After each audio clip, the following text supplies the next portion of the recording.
সত্যি অবাক করার মতো। মালয়েশিয়ার একটি ইউনিভার্সিটির বিশেষজ্ঞ দল এবং কিছু বিজ্ঞানীরা মিলে একটি গবেষণা করেছিলেন। মানুষ যখন নামাজ পড়ে তখন তাদের ব্রেনের মধ্যে কি ঘটে সেটি দেখার জন্য কয়েকজন নামাজি ব্যক্তির শরীরে সেই উন্নত টেকনোলজি সম্পন্ন মেশিনকে সংযুক্ত করলো। তখন বিজ্ঞানীরা দেখলো একজন নামাজি ব্যক্তি যখন সিজদায় যায় তখন তার মস্তিষ্কে আলফাবেট অ্যাক্টিভিটি আরো বেশি সক্রিয় হয়ে যায়। তাদের মস্তিষ্কের ভেতরে এমন একটি প্রক্রিয়া হতে থাকে যে প্রক্রিয়াটি মানুষের মস্তিষ্কের ভেতরে মানসিক সুখ শান্তিকে কন্ট্রোল করে। মানুষ যখন প্রতিদিন টেনশন বা ডিপ্রেশনের কারণে বিধ্বস্ত অবস্থায় চলে যায় তখন সেদিকে রিকভার করার জন্য নামাজ অত্যন্ত কার্যকরী ভূমিকা পালন করে। কিন্তু বিস্ময়কর ব্যাপার হচ্ছে সাধারণ মানুষের মস্তিষ্কের এই অ্যালফাবেটের বৃদ্ধি ঘটাতে এরপর যুগ যুগ লেগে যায়। কিন্তু একজন নামাজি ব্যক্তি যখন নামাজে দাঁড়ায় এবং যখন সে সিজদায় যায় তখন তার মস্তিষ্কে আলফাবেটের বৃদ্ধি ঘটে। যে কথাটি রাসূল সাল্লাল্লাহু আলাইহি ওয়াসাল্লামের বলা অসংখ্য হাদিসকে সত্য প্রমাণ করেছেন। সুবহানাল্লাহ। নামাজ বেহেশতের চাবি, এই কথাটি আমরা সকলেই জানি। এই নামাজ পড়াটাও এখন অনেকের কাছে লোক দেখানো হয়ে গেছে। অনেকে মনে করেন যে নামাজ না পড়লে মানুষ কি বলবে। যারা লোক দেখানো নামাজ পড়ে তাদের নামাজ তো হবেই না, বরং আরো বঞ্চিত হবে নামাজের সুফল থেকে।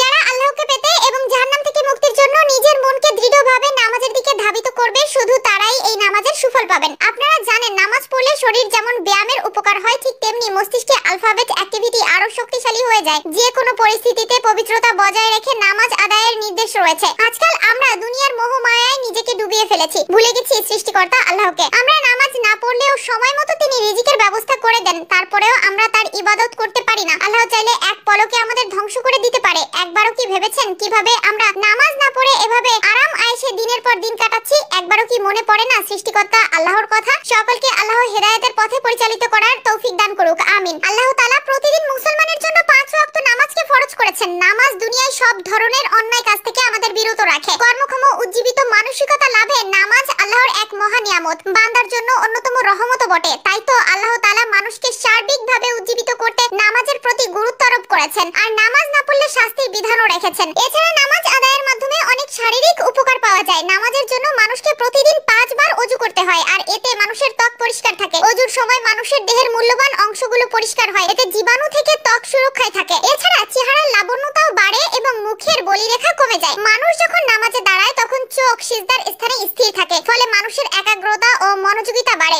নামাজ শেষে বসা অবস্থায় ডান ও বাম দিকে সালাম ফেরানো হয়, এতে শরীরে শুধু মাথা ও ঘাড় ডান দিকে ও বাম দিকে ফেরানো হয়। এটা ঘাড়ের উত্তম ব্যায়াম যা নামাজের মাধ্যমে সাধিত হয়। নামাজ মানুষকে সময় সম্পর্কে সচেতন করে তোলে। বান্দা সৃষ্টিকর্তার সন্তুষ্টির জন্য সময় মতো নামাজে বিনয়ী হয়ে দাঁড়ায় আর এখান থেকেই কিভাবে বিনয়ী হতে হয় তার শিক্ষা গ্রহণ করা যায়। নামাজ মানুষের দেহের কাঠামোগত ভারসাম্যতা বজায় রাখে, ফলে স্থূলতা কমে। নামাজে নড়াচড়া করায় অঙ্গগুলো স্থানভেদে সংবর্ধিত সংকুচিত হয়ে বিশেষ কাজ করে থাকে। অঙ্গ ও জোড়াগুলোর বর্ধন ও উন্নতি এবং শক্তি বাড়ায়। নামাজের মাধ্যমে একজন মুসলমান নিজেকে আল্লাহর কাছে সমর্পণ করে। এই আত্মসমর্পণের আত্মিক দিক দিয়ে নামাজি ব্যক্তি শক্তিশালী হন। নামাজের মাধ্যমে আল্লাহর ধ্যানে তার মন প্রশান্ত হয়। আল্লাহ তাআলা মুসলিম উম্মাহকে নামাজ আদায়ের মাধ্যমে শারীরিক ও মানসিক ও আত্মিক উপকারিতা লাভের তৌফিক দান করুন, আমিন।